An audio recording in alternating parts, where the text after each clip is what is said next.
Mama died today. I was turning 12, and I was supposed to have cake. That's what Mama promised, just a small one, maybe with a candle. We didn't have much money, but she said we'd still celebrate. "You're my girl, Maybelle," she whispered last night while brushing my hair. "You deserve a little sweet." But this morning, when I went to wake her, she didn't answer. I called her name again, softer this time, then louder, then screaming. Her skin was cold. Her mouth hung open like she was trying to speak, but never got the words out. I just stood there for a while, shivering though it was summer. Our shack of a house sat on the edge of Harrow Creek, too far from town for anybody to hear a child cry. The wooden floor under my bare feet felt rough and splintered as I stepped away from the bed.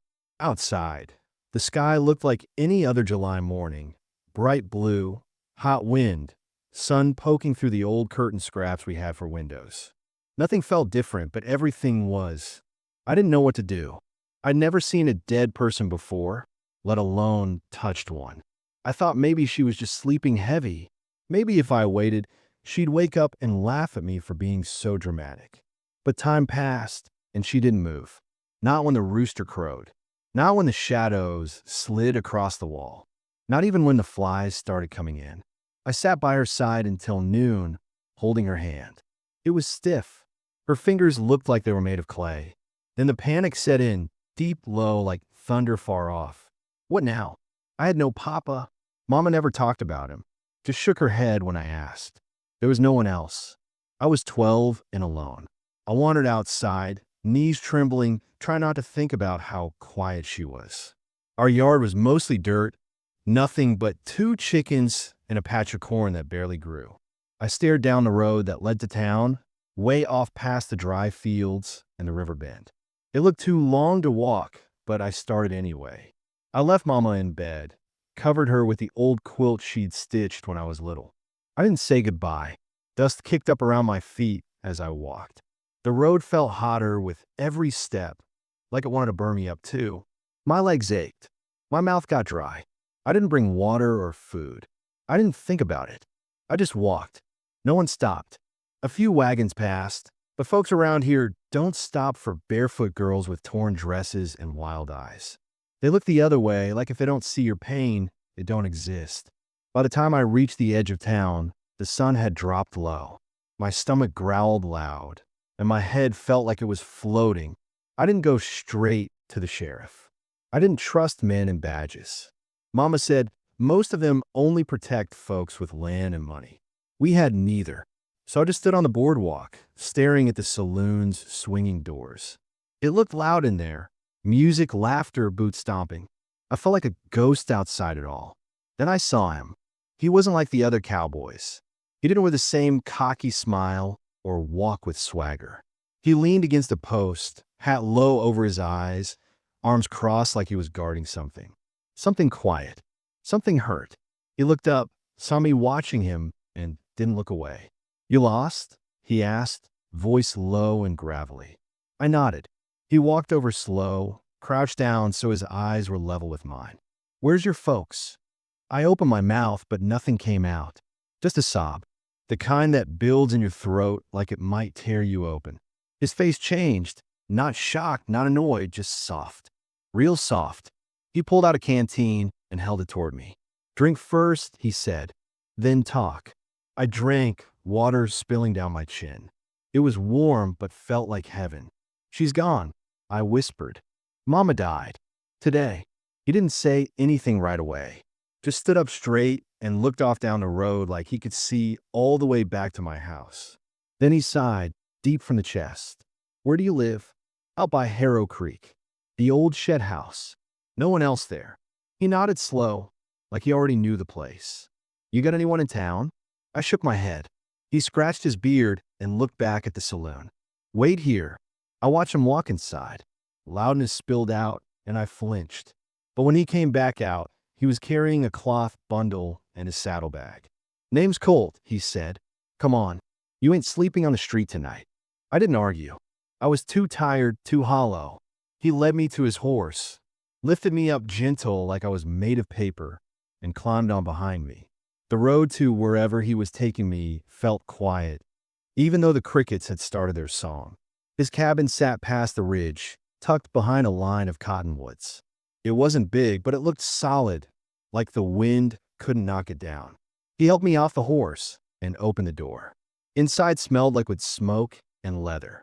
There was only one bed, a stove, a shelf of books, and a picture on the mantel of a woman and a boy. "You can sleep there," he said, pointing to a cot in the corner. "You eat meat." I nodded. He cooked beans and salted pork. The food felt heavy and good. I hadn't realized how empty I was until I started eating. He didn't ask more questions that night. Just let me be. Let me cry without watching me too close. After I finished, he handed me a folded shirt. "Change into that. Yours is tore." I did behind the stove. The shirt smelled like cedar. When I crawled into the cot, he put a blanket over me and turned down the lamp. That was the first night I felt safe since Mama died. But it wasn't the end of the story. Not by far. Because in a town like ours, a girl like me doesn't just disappear from the edge of the woods without someone noticing. And Mama didn't just die quiet without reason. The bruises I never understood. The long nights she spent staring at the door, listening for something. I didn't know then, but something ugly had followed us for years. And now it was coming for me. The next morning, I woke to the smell of coffee and the sound of the skillet popping. For a moment, I forgot everything. I thought I was home. That Mama was up before me, singing soft to herself while making breakfast. But when I opened my eyes, I saw Colt standing over the stove, his back to me, flipping eggs. The cabin was still, the light outside soft through the window slats. And then I remembered. Mama was gone. I wasn't home. I didn't even have one anymore. "You eat eggs?" he asked without turning around. I nodded, sitting up, my limbs heavy and sore from the day before. He didn't say much while we ate, just passed me the plate and poured water in a tin cup. There was a quietness about him I hadn't seen in many men, especially ones with guns strapped to their hips. He didn't seem like he was trying to fix me. He just let me be there. Later that morning, a knock came at the door. Colt opened it without saying a word, and a woman stepped in like she owned the place. She was older than Mama had been, but still sharp-looking, black skirt, gray bun, lips drawn thin like she didn't like wasting words. "Is that the girl?" she asked, her eyes sliding to me. Colt gave a single nod. "This is Miss Lavinia," he said, turning to me. "Runs the post office. Keeps the town more honest than the law ever did." Lavinia crossed her arms. "I heard about a body found near Harrow Creek. Sheriff says it was the mother. Some neighbor boy went looking when the chickens didn't get fed." My stomach turned. I felt sick. "She's staying with me," Colt said, voice steady. Lavinia looked me up and down. "You can." "No." "Then folks will ask questions." Colt didn't flinch. "Let him." She didn't push it. Just looked at me again, a little softer this time. "You eat yet, girl?" I nodded, staring at the floor. "Well," she said, brushing imaginary dust off her sleeve, "I suppose if she's here, she'll need shoes. And a dress that fits." She left without another word. Colt didn't explain, and I didn't ask. But I understood something that day. Lavinia was the kind of woman who did things because they needed doing, not because anyone asked her to. That same afternoon, we rode into town. Colt kept close, hand near his belt, though nobody looked twice at us.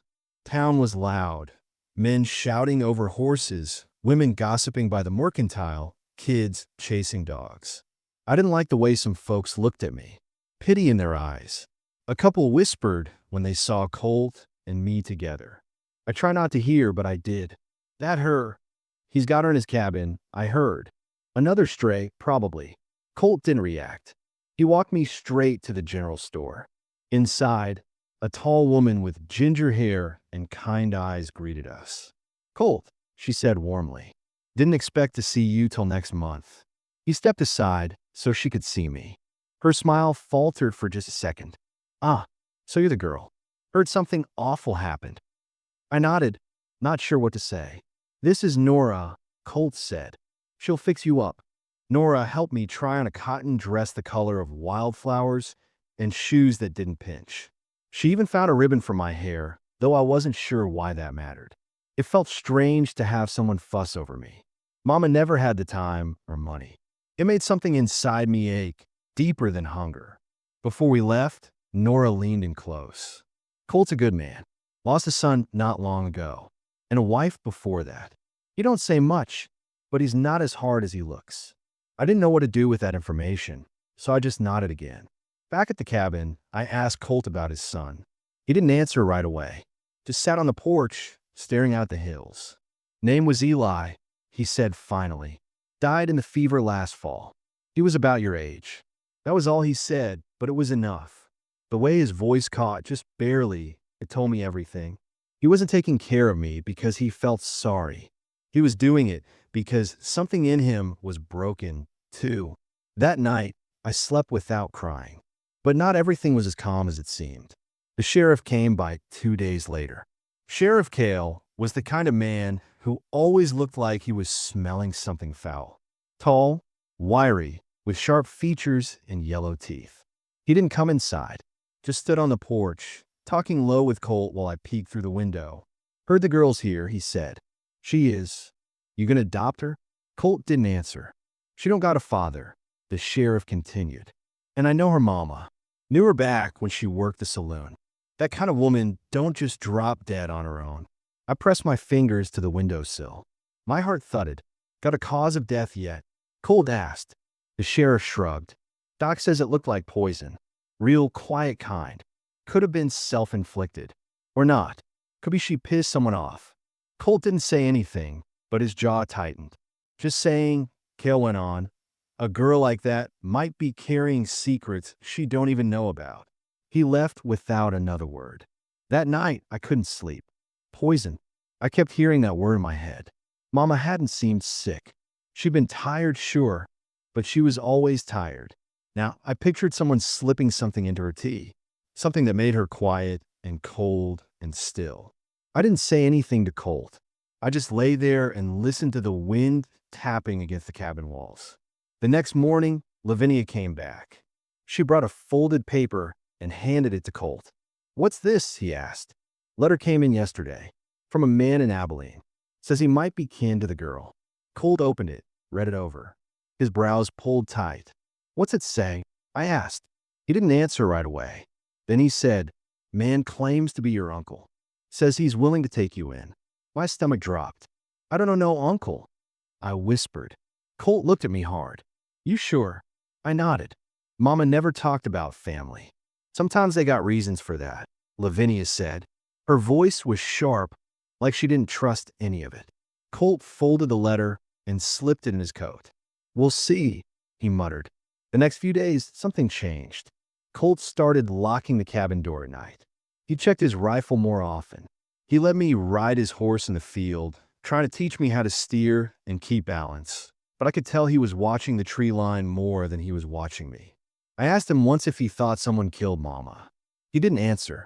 Then one night, I found him in the barn, sitting on a hay bale, staring at an old photo. I crept in without a sound and looked over his shoulder. It was a picture of a young woman holding a baby.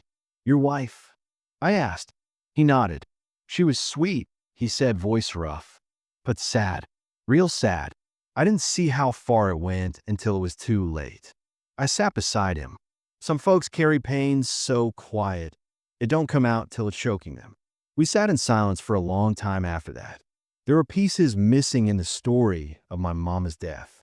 And now, people were crawling out of nowhere claiming ties to me.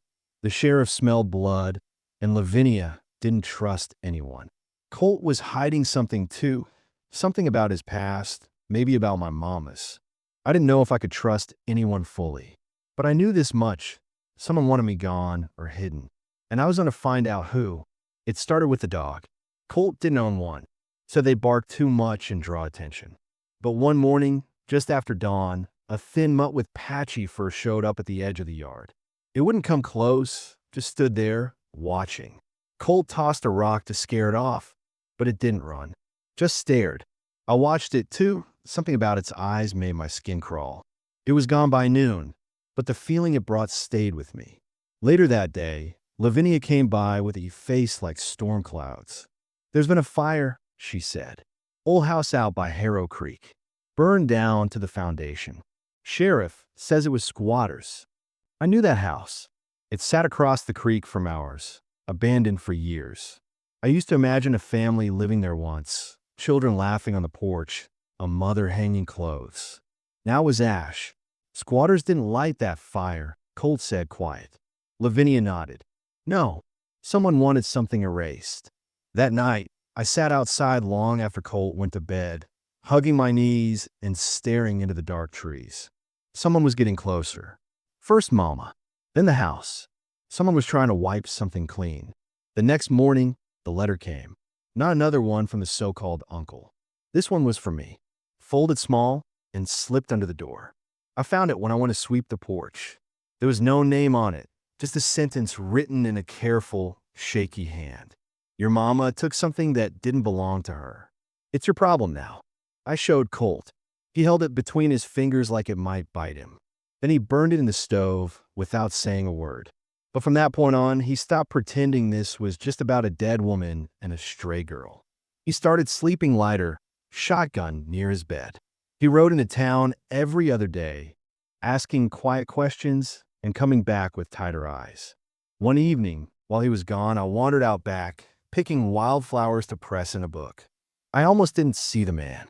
He was standing by the trees, watching me, half hidden in the shadows. I froze. He was dressed too neat for a drifter, clean boots, pressed shirt. His hands were gloved, though it was warm. When he saw me notice him, he didn't smile or wave. He just turned and walked off into the trees, silent as a ghost. When Cole came back and I told him, he didn't say I imagined it. He just gripped the reins tighter and stared into the woods. We didn't see the man again, not for a while. Then Lavinia came to the cabin looking spooked. "There's talk," she said, "about your mama." "What kind of talk?" Colt asked. She looked at me, then back at him. The kind that sounds like blackmail. Folks are whispering she was keeping secrets, that she had something, papers, maybe, that didn't belong to her. Something tied to that mining deal over in Mason Ridge. I blinked. Mama never talked about mining. "Maybe not to you," Lavinia said. "But people think she found something. A land deed that was supposed to vanish years ago. Belonged to the Ramirez family before the railroad pushed them out." Colt's face changed at that. "Ramirez? That was Eli's ma's people." Lavinia nodded. "And if the girl's mama had proof the land deal was fake, well, there are men who'd kill to keep that buried." My heart pounded. Mama had always clutched her old sewing box like it held treasure. I never opened it, never even thought to. She said it was private. Colt and I tore the cabin apart looking for it. It wasn't there. He swore under his breath. It must have still been in the house. But the house was gone, burned down, unless someone got to it first. Who would even know Mama had it? I asked. Colt's eyes went dark. Only someone close. He didn't have to say it. The sheriff. Sheriff Cale had been sniffing around since the start, and he was tight with the railroad men, always siding with them when land disputes came up. He was no fool. If he found something in Mama's house, he'd keep it quiet, or destroy it, unless he already had. We decided to go back to the ashes. It was risky, but Colt said, sometimes fire don't burn everything. That night, we rode under cover of dark. The moon was high, casting silver across the empty fields. I wore pants for the first time, so I could move easier.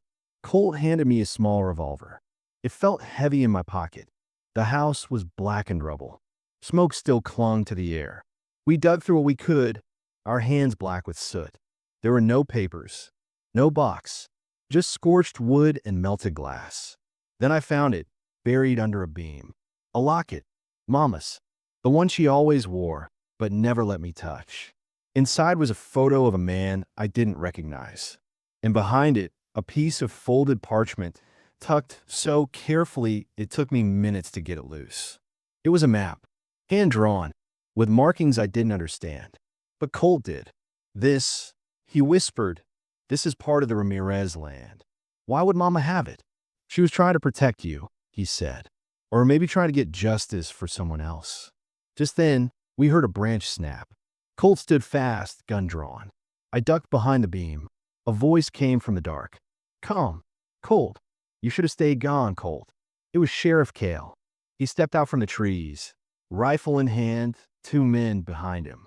I should have known it'd be you sniffing around the ashes, he said. Colt didn't lower his gun. You burned it. Cale smiled. Of course I did. And I'll do it again. That woman was nothing but trouble. She stuck her nose where it didn't belong. I stood slowly, the map still clutched in my hand. She died because of this? Cale looked at me, and for a second, he almost looked sorry. She should have sold it quiet, taken the money, walked away. But she didn't, I said. He nodded. And now she's gone. Let in there. Colt shifted. You ain't getting the map. Cale raised his rifle. I don't need it. I just need you both to disappear. Then, gunfire. Not from Colt. From the trees. The thin mutt from before came tearing out first, barking like mad. Then a rifle cracked again, and one of Cale's men dropped. Colt grabbed my arm and pulled me toward the trees. Another shot. More shouting. For behind the trees stepped someone I never thought I'd see. A woman. Dark hair, rough clothes, rifle slung over one shoulder. She looked like someone from a different life. She saw me and froze. You're Eli's girl, Colt said. She nodded slowly. Name's Marisol. My family's name was on that land. Ramirez. I've been tracking every man who helped bury it. She pointed her rifle at Cale, including that one. Cale raised his hands, blood running down his sleeve. You shoot me, he said, and they'll come after you. They already did, she snapped. My father, my brother, gone because of this dirt. She turned to me. Your mama tried to do right. She reached out to us. We were working on a case, getting the land back legally. But she got scared. Said someone was watching. Said the sheriff was sniffing too close. I clutched the map tighter. She hid this. Marisol nodded. She died for it. The sheriff didn't get another word in. Marisol knocked him cold with the butt of her rifle. Cole tied him up, left it for the law, real law, to deal with. Lavinia, it turned out, had already contacted a land investigator in the next county, quietly feeding them tips. The map was the final piece. That night, back at the cabin, Colt sat at the table with the locket in his hand. She was braver than we knew, he said. I looked out the window at the hills. Everything looked the same, but it wasn't. I wasn't just a girl with no mama anymore. I was the daughter of a woman who fought for the truth. A woman who died trying to fix something broken. And the man who took me in, he'd lost everything.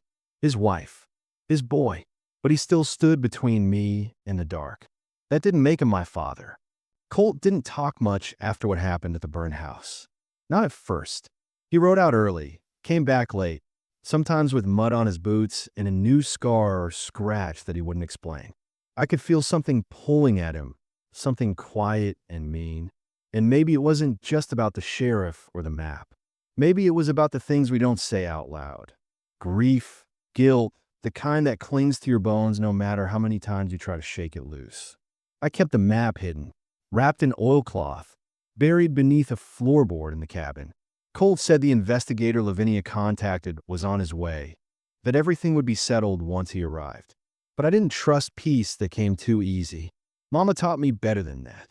The town didn't either. Word got out about the sheriff. Folks whispered about the arrest, about Colt dragging him half-conscious to the jailhouse steps, leaving him tied like a dog. Some called Colt a hero. Others called him a fool. But none of them said anything to his face. I was back at school. Nora helped get me in. The teacher was a nervous man who couldn't look me in the eye when I walked in that first morning. I knew what they thought, that I was trouble, that I carried death like perfume on my skin. The girls didn't speak to me. The boys stared like I was a ghost. I sat alone, quiet, pretending I was just like them. But I knew I wasn't. Not anymore. Then one morning, while Colt was out and I was finishing my chores, a knock came at the door. It was the man in the gloves. The same one from the woods. He stood on the porch like he was waiting to be invited in. But this time, he didn't hide. "Maybelle," he said. His voice was smooth, too smooth. I was hoping we could talk. I didn't move. "You know my name?" I know a lot of things. About your mama. About the papers. I reached slowly for the rifle behind the door. I wouldn't, he said, hands still at his sides. I didn't come to hurt you. I came to offer you something. My heart pounded. I stepped outside, careful not to show fear. What do you want? You have the map, and maybe you think it's worth justice. But there are men, powerful men, who think it's worth a whole lot more. I stared at him. You want to buy it? He smiled. Not me. I'm just the messenger. But if you give it up quietly, no one else has to die. The wind picked up, rustling the grass behind him. I stared hard into his face. My mama already died. That quiet enough for you. The smile faded. You're brave, he said, but brave gets you buried. He turned and walked away, calm as ever. I ran inside, locked the door, and waited for Colt. When he got home, I told him everything. He didn't yell, didn't panic. He just sat down, rubbed his face, and said, I knew this wasn't over. That night, we packed what little we needed. Colt didn't explain fully, but I understood. We weren't just protecting the map anymore. We were protecting ourselves. The next morning, we rode out toward Mason Ridge, where the Ramirez land used to be, where the investigator was supposed to meet us. Marisol was already on her way. She'd gone quiet too, watching from the hills, waiting for the right time to strike if needed. The ride was long and quiet. The hills rolled in golden shadow, and my stomach ached from the nerves. Every time a hawk passed overhead or a twig snapped in the woods, I jumped. Colt stayed calm, but I could tell he was ready for a fight.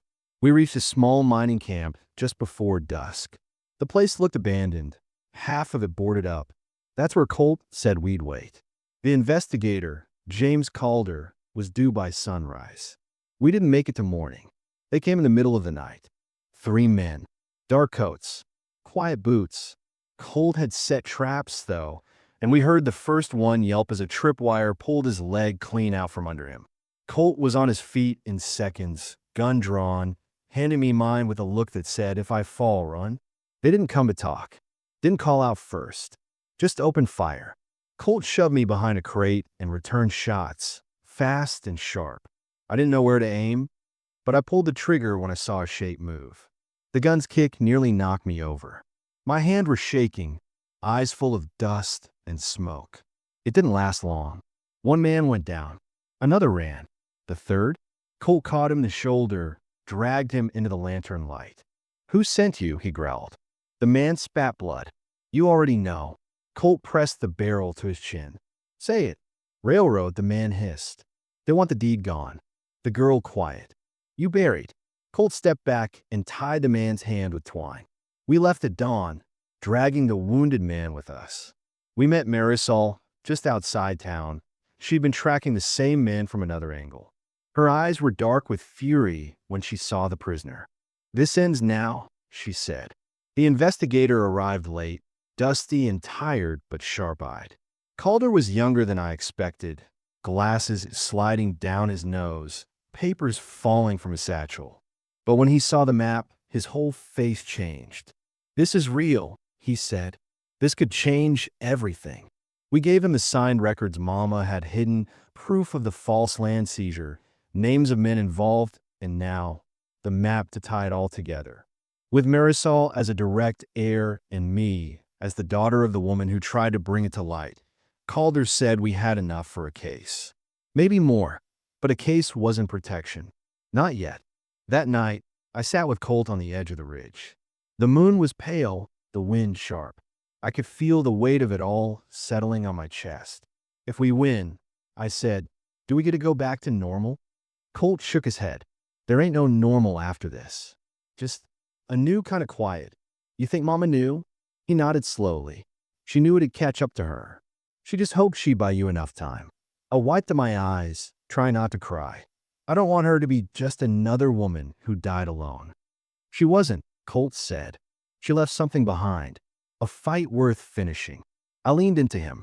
Not like a daughter. Not quite. But like someone finally home. Days passed. Then weeks. Calder brought everything to the judge in Mason Ridge.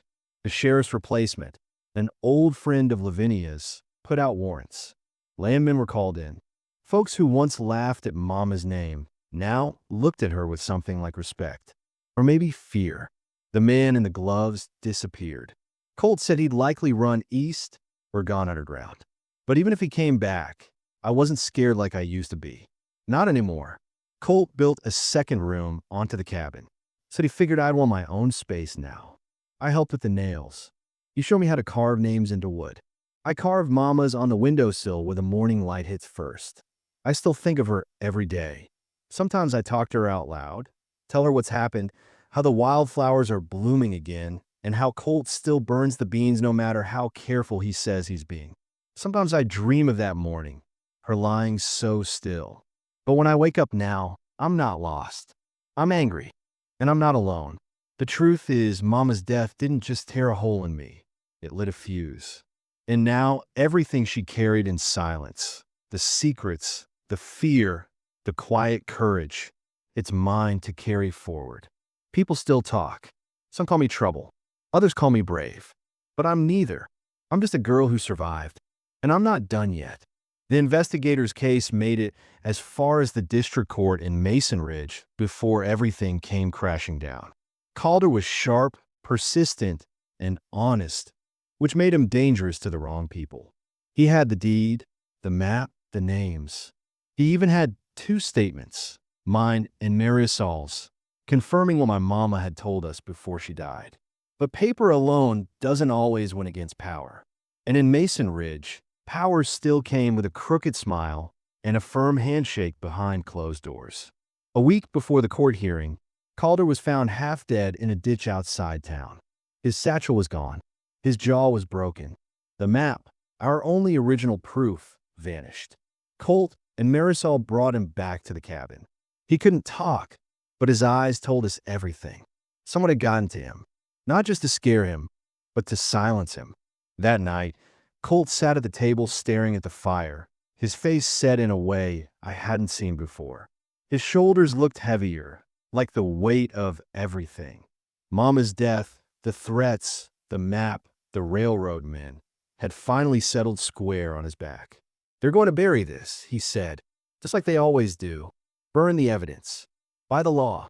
Kill anyone who won't stay quiet." "We can find another way," I said. "There ain't another way." I looked at him hard. "You're not talking about law anymore, are you?" He didn't answer. The next day, he packed his rifle and rode out before sunrise. I wasn't supposed to follow, but I did. He went straight to town, right to the door of the man we'd suspected all along, Earl Denton, one of the richest men in the county, the one who funded half the town's building projects, and whose name was quietly whispered every time someone asked who really owned the land Mama died for. I watched from behind a stack of crates near the post office. Colt tied his horse, walked right up Denton's porch, and knocked. Calm, like he was asking for a glass of water. Denton opened the door, wearing a silk vest and a smug grin. "Well now," he said, "the cowboy who thinks he's a preacher. Come to confess something?" Colt stepped closer. "You sent those men after the girl." Denton chuckled. "I've sent men after worse. What's one more mouth in the dirt?" Colt didn't pull the rifle. He just stood there. "She was 12, he said quietly. "And her mama trusted you. She was foolish. Thought a whore's child could change history." Denton shrugged. "That map is ash now, and the court doesn't have a thing." Colt's hand twitched just slightly. "I should kill you," he said. "You won't," Denton replied. "You're a good man, Colt. You don't spill blood unless it spills first." I stepped out from the crates. "I will," I said. Colt spun, startled. Denton stared at me. "Well, look at that. The little ghost come back to haunt." "I ain't a ghost," I said. "But you're gonna be." My hands were shaking. I wasn't holding a gun. I didn't need to. Colt didn't stop me from speaking. Maybe he knew I needed to say it. "My mama wasn't weak. She was scared, and she still tried to fight you. She died with more guts than you'll ever have." Denton's grin faded. "I know you're behind all of it. The men, the fire, the beating. You want it gone so bad? Fine, let burn. But we remember."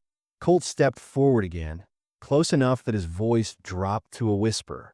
"If you come near her again, or Marisol, or anyone tied to that land, I'll finish what you started. Then he turned and walked away. I followed, my knees weak, but my heart burning. We didn't kill Denton. Not that day. But something broke in him. He didn't expect us to speak up. He didn't expect us to last. And maybe that was more dangerous than a bullet. But it came at a cost. 2 days later, Lavinia's shop was set on fire. They did it in the middle of the night. She barely got out. Her records, her papers, everything she'd been collecting over the years gone. I visited her in the infirmary. Her face was bandaged, her hands blistered. "They're trying to erase us," she whispered. "One piece at a time." I nodded. "But we're not gone yet." And we weren't. Because Calder had made copies. Every page, every name. And he had sent them to 3 different people, including the editor of the Ridge Ledger, the county's independent paper. When the editor got the envelope, he ran the whole story, front page above the fold. Land theft, railroad ties, sheriff's murder cover-up. The town erupted. Some still denied it. Said Mama was a liar. Said the girl, me, was making it up for sympathy. But others believed. Marisol stood outside the courthouse and read her father's name aloud, clear and loud enough to echo across the street. Then the trial began. It wasn't about the land yet. Not directly. It was about the assault on Calder and the suppression of evidence. Din was called to the stand. Colt testified. So did I. My voice didn't shake. I looked straight at the men who wanted us gone and didn't blink. In the end, the judge didn't rule on the land. Not yet. But he did arrest 2 of Din's men. And he reopened the case into my mama's death. No more calling it natural causes. No more silence. It wasn't the justice we wanted. But it was something. That night, after the courtroom emptied, Colt and I sat on the church steps. The sky was dark, stars spinning overhead. "She'd be proud of you," he said. "Your mama." I looked down. She was scared all the time. "She still stood up," he said. "That's all any of us can do." I thought for a long time. I don't want to be scared anymore. "You won't be," he said. "Not with me around." But then he looked away, and I saw it. He was going to leave.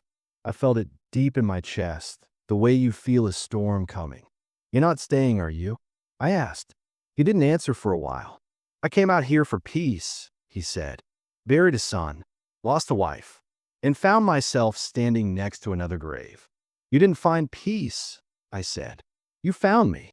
He looked at me then, and I saw tears in his eyes for the first time. "I don't know if I'm the kind of man who can raise a girl like you," he said. "You don't need protecting. You need space. A name. A future that ain't tied to a broken man." I stood. "You're not broken.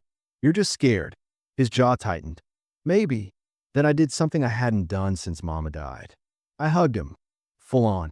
No space in between. "I ain't letting you go," I whispered. He held me tight, then said, "I ain't going far. Just enough to breathe. But I'll come back. I promise." He left 2 days later. He left me the cabin and the horse and the locket I'd found in the ashes. I watched him ride out like a shadow against the sunrise. I thought that was the end. But a month later, I got a letter. From Colt. Inside was a deed, in my name, to a small stretch of land near Harrow Creek. My mama's land, now legally mine, tied to the Ramirez property that was finally being returned. Marisol and I split the work. She taught me how to plant strong crops, how to dig fence posts, how to read a man's eyes when he said one thing and meant another. And I wrote every night. About Mama. About Colt. About truth and how it survives fire. Sometimes people ride past and ask where my folks are. I tell them the truth. My mama died on my birthday. And a cowboy, just one, cared enough to save what was left of me. That's the story that matters. That's the story I'll carry into the next one. I stayed on the land. At first, I wasn't sure why. Mama was gone, and so much of the place reminded me of the night she died. The red light flickering through the window, the sound of her breath catching, the way her eyes looked past me at the end. But something deeper pulled at me. Like her voice was still in the dirt and the trees and the air, whispering that this wasn't the end. Not yet. The cabin was small, but I cleaned it out. I patched the roof, fixed the broken hinge on the door, hammered each nail with hands that were still too small for the job, but I did it anyway. Every creak in the floor, every board I straightened, it felt like I was putting something back that had been torn away. Not just the house, but myself. Marisol came by almost every day. Sometimes she helped, other times she just sat on the porch while I worked. She talked about her papa, about how he used to plant corn by the moon and refused to eat tomatoes if they weren't from his own vines. She laughed when she talked about him, but her eyes were always sad underneath. Like maybe we both understood what it was like to love someone who died too soon and left behind too much silence. One morning, she brought a tin of seeds. From the old plot, she said, "Your mama helped my papa sow the first batch." I held them in my hand, felt the rough edges of time on each one. She knew what mattered, I said. We planted them that afternoon, right in front of the cabin where the sun hit strongest. A row of stubborn green things buried deep and hoping for rain. The crops took time. So did I. I stopped jumping every time a horse rode past. I started talking to the preacher again, though I never sat near the front. I even got a job helping Lavinia rebuild her shop, sweeping the floor and sorting the new inventory. She let me read at the counter when it was slow. She never rushed me. "You're becoming your mother's child," she told me one day. "No," I said. "I always was." Colt didn't write often, but when he did, the letters were full of silence. He never used fancy words, just short, careful sentences that said more than what was written. "I found work. Small ranch. Owner's fair. Quiet here. You were right to stay." The locket's on my desk. I look at it every day. Each letter I folded and kept in the box under my bed. I didn't reply, not at first. I wasn't ready. He needed space, and maybe I needed to know I could stand on my own. But one night, when the sky turned purple and the wind rustled through the dry grass, I took a pencil and wrote 3 lines. "The tomatoes are growing. Marisol says they taste like summer. Come home when you're ready." I mailed it the next morning. I didn't expect anything back. But 3 weeks later, I saw the dust trail rising over the ridge. My breath caught. I wiped my hands on my skirt and stood just outside the cabin, heart pounding so loud I was sure the birds had stopped to listen. It was him. Same coat, same tired horse, same eyes that had seen too much and still softened when they found me. He dismounted slow, like he wasn't sure if I'd run or cry. I didn't either. I just walked up and hugged him. Quiet, strong, the way Mama used to. "You grew taller," he said. "You got slower," I said back. We didn't say much else. He stayed, not because I needed him, but because I didn't.